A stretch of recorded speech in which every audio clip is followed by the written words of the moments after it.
কুমিল্লায় ১৩ বছর আগে দাফন করা এক কোরআনে হাফেজের লাশ এখনো অক্ষত থাকার মতো অলৌকিক ঘটনা ঘটেছে। জেলার মনোহরগঞ্জ উপজেলার মৈশাতুয়া ইউনিয়নের খানাতুয়া গ্রামে এই অলৌকিক ঘটনা ঘটে। স্থানীয় সূত্রে জানা গেছে, ২০০৪ সালে খানাতুয়া গ্রামের মৃত মুখলেসুর রহমানের ছোট ছেলে কোরআনে হাফেজ মোহাম্মদ মাসুদ মাত্র ১৩ বছর বয়সে কিডনি রোগে আক্রান্ত হয়ে মারা যায়। ওই সময় চারদিকে বন্যার পানি বেশি থাকায় তাকে গ্রামের বিবার পুকুর পাড়ে দাফন করা হয়। দাফনের দীর্ঘ ১৩ বছর পর গত ১৪ মে রবিবার পুকুর পাড়ের মাটি ভেঙে হঠাৎ করে কবর থেকে মাসুদের লাশটি পুকুরে। এ সময় স্থানীয়রা তার লাশটি দেখতে পেয়ে লাশটি পানি থেকে ধরাধরি করে উঠায়। ১৩ বছর পরও কাপনের কাপড় একেবারে অক্ষত অবস্থায় দেখে স্থানীয়রা বিস্ময় প্রকাশ করে। কয়েকজন তো চোখের পানি ফেলে দেয়। এ কি করে সম্ভব?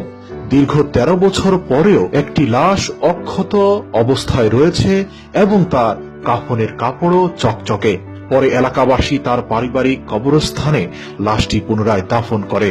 মোহাম্মদ মাসুদ ৫ ভাইয়ের মধ্যে সবার ছোট। এলাকাবাসীর কাছ থেকে জানা যায়, মাসুদ এই ছোট বয়সে অনেক মিষ্টভাষী এবং ভদ্র নম্র একটি ছেলে ছিল।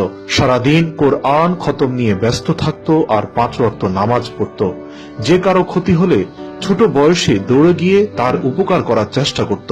এ ঘটনা জানাজানি হওয়ার পর দূর দূরান্ত থেকে মানুষ কোরআনে হাফেজ মাসুদের কবর এবং লাশ দেখতে খানাতুয়া গ্রামে ভিড় করেছে। সামাজিক যোগাযোগের মাধ্যম ফেসবুকেও লাশের ছবি পোস্ট করে অনেকে বিস্ময় প্রকাশ করেছেন। পুরো গ্রামের মানুষ একটি বিস্ময়ের মধ্যেই রয়েছে।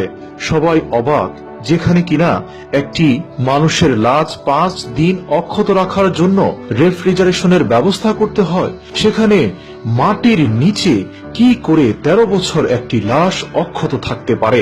এই ঘটনার প্রত্যক্ষদর্শী শাহ আলম জানান, আমরা লাশটি পুকুরে পড়ে থাকতে দেখে লাশটি উঠিয়ে পুনরায় দাফন করি। ১৩ বছর পরও কাপনের কাপড় একেবারে অক্ষত দেখে আমরা সকলেই অবাক হই।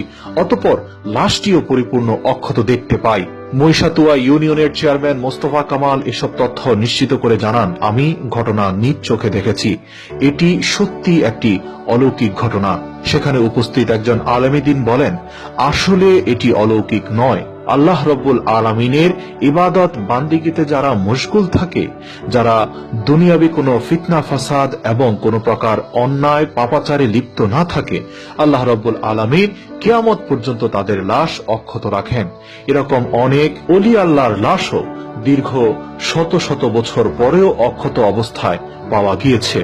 আল্লাহ রব্বুল আলামিন আমাদের দুনিয়া থেকে এমন ভাবে যাওয়ার তৌফিক দান করুন, যেন দুনিয়ার বুকে যতদিন আমাদের লাশ থাকে ততদিন যেন তা অক্ষতই থাকে।